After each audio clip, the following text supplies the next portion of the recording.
Welcome to the deep dive.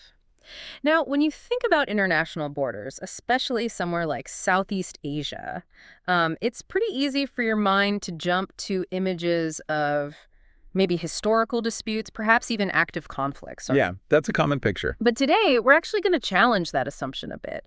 We want to offer you a deep dive into the, well, fascinating and maybe surprising relationship between Thailand and Cambodia.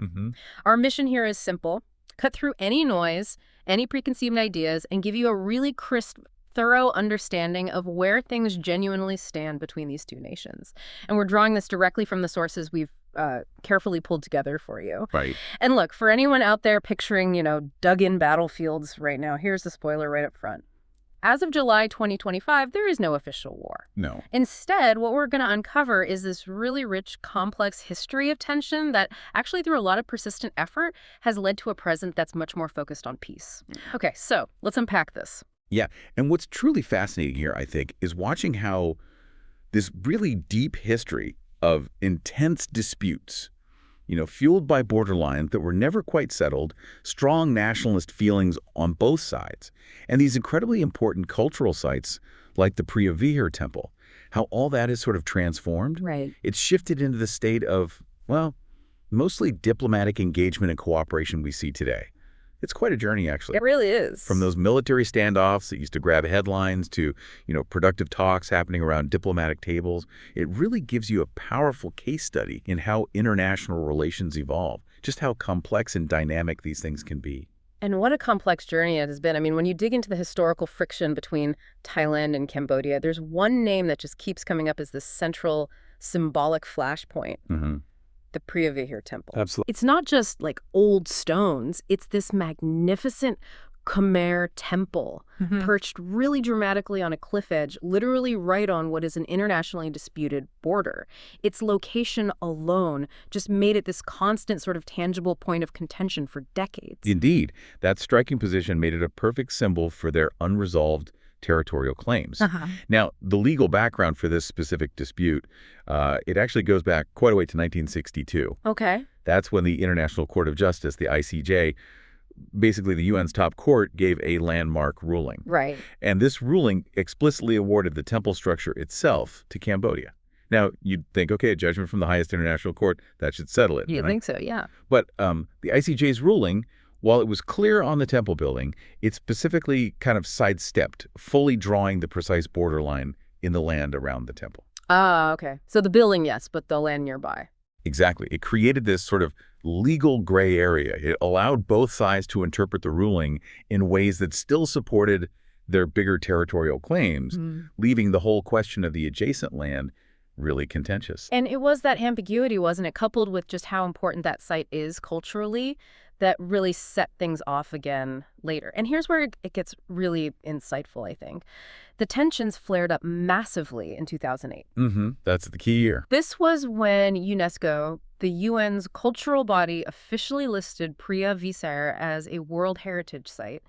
And crucially, it was listed under Cambodia's name. Now, that wasn't just some administrative thing. Not at all. It was seen very differently. For Cambodia, it felt like, validation of their heritage, validation of that ICJ ruling.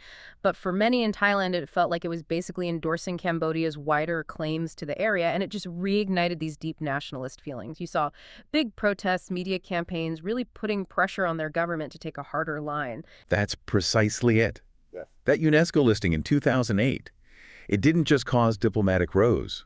Tragically, it led directly to a series of sporadic armed clashes right there along the border between 2008 and 2011. Right. Actual fighting. Yes, and these weren't minor things. We're talking direct military confrontations, sometimes involving artillery fire. It resulted in casualties on both sides, soldiers killed, and required major troop deployments. Wow. Yeah, I mean, reports from back then detailed thousands of civilians having to flee their homes in border villages. Farming was disrupted. There was just this constant fear hanging over the area. It really shows you how tangled up these historical sites, cultural identity, and national sovereignty can get with land claims, leading to, well, real human cost and massive disruption. And like you said, it wasn't just about Preah Vihear, even though that temple became the most, visible symbol of the whole problem. If we zoom out a little, the basic issue that kept feeding these tensions between the two countries was always the general border situation itself. Our sources are really clear on this. The border between Thailand and Cambodia, it's over 800 kilometers long. And historically, it just has never been fully, formally marked out along its entire length. That's the core of it. Imagine, a long stretch of land where the exact line of who owns what isn't definitively surveyed or agreed upon on the maps everyone uses. Right. This kind of inherent ambiguity naturally leads to overlapping land claims. Both countries assert their right to certain bits of territory based on different readings of old colonial maps, historical treaties, maybe even just local traditions.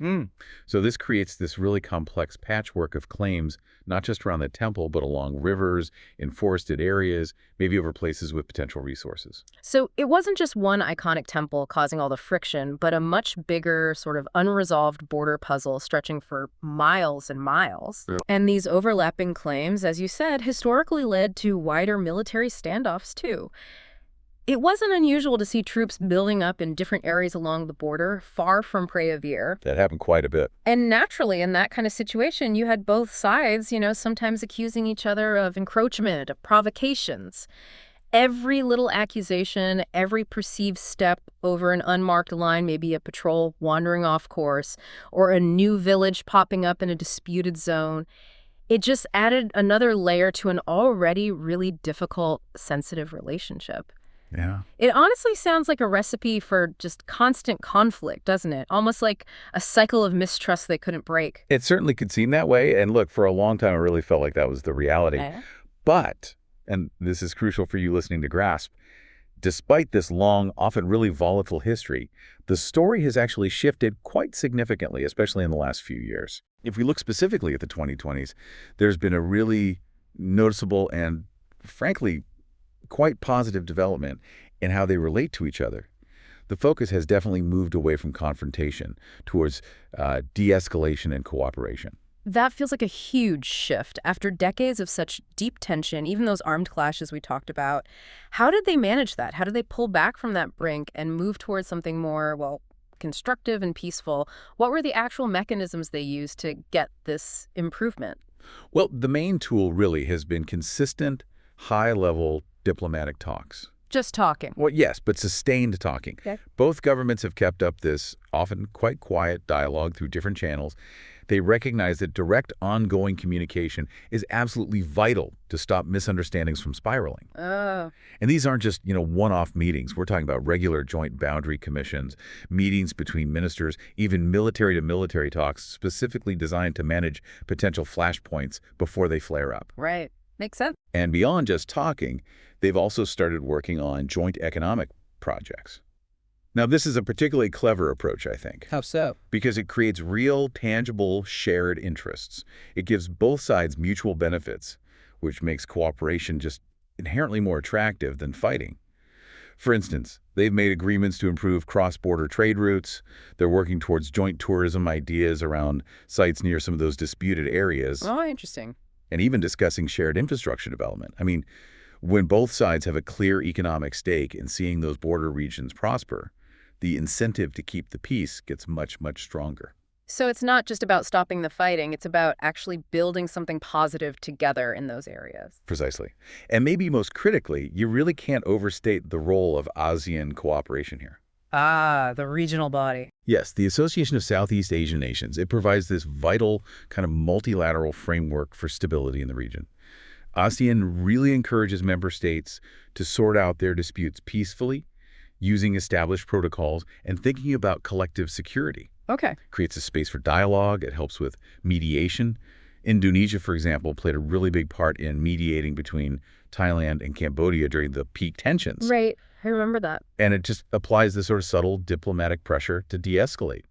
This regional framework acts as a crucial backstop, a structured place where bilateral problems can be handled within a bigger picture of shared regional goals like economic growth and peace. So what does this all mean for you listening?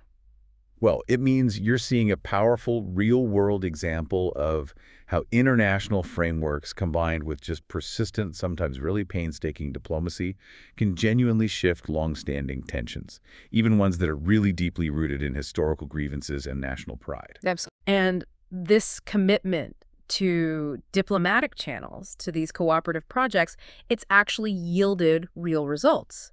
I mean, while you might still occasionally hear about small-scale military incidents, maybe a border patrol confrontation, a minor report of encroachment, the key thing to take away is that these have not escalated into full-scale war. That's the crucial point. They've been contained, managed, and dealt with using those very mechanisms we just talked about, often really quickly and quietly through established hotlines.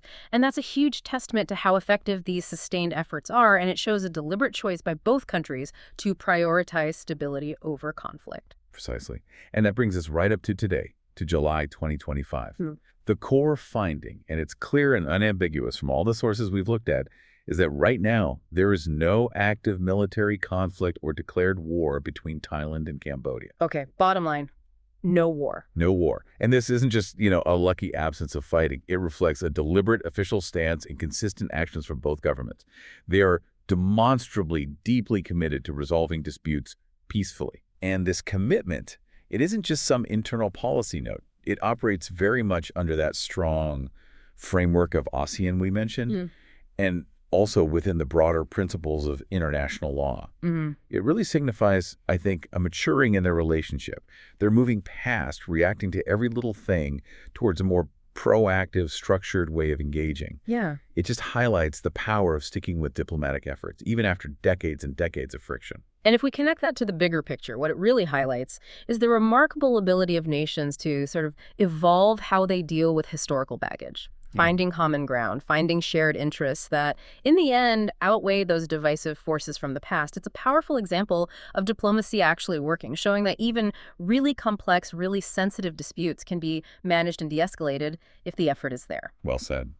So, what have we learned in this deep dive today? Well, we started by kind of pushing back on that idea that border disputes always mean open conflict. We then saw how this really complex, often volatile history between Thailand and Cambodia, intensely focused on those unresolved borderlines and powerful cultural sites like Preah Vihear Temple, has actually remarkably transitioned from those sporadic armed clashes fueled by nationalism in the past. We've moved to a present where it's consistent diplomatic talks, joint economic projects that benefit both sides, and that strong ASEAN framework. Those are the main things shaping the relationship now. Yeah, that's the current reality. So this deep dive, we hope, has given you that essential context and the very latest status, cutting through maybe some old misconceptions to show you exactly where things truly stand between them. And this whole journey between Thailand and Cambodia really does raise an important question, I think, for all of us to think about. What specific lessons can their ongoing efforts teach us about how nations, anywhere really, can navigate these deeply rooted historical grievances to actually prioritize regional stability and cooperation in our modern world? That's a great question. It kind of encourages us to reflect on just how dynamic international relations can be, reminding us that while history, casts a very long shadow, it definitely doesn't have to dictate the future. And maybe it helps us appreciate those often overlooked successes of just persistent, patient diplomacy. They can be profound.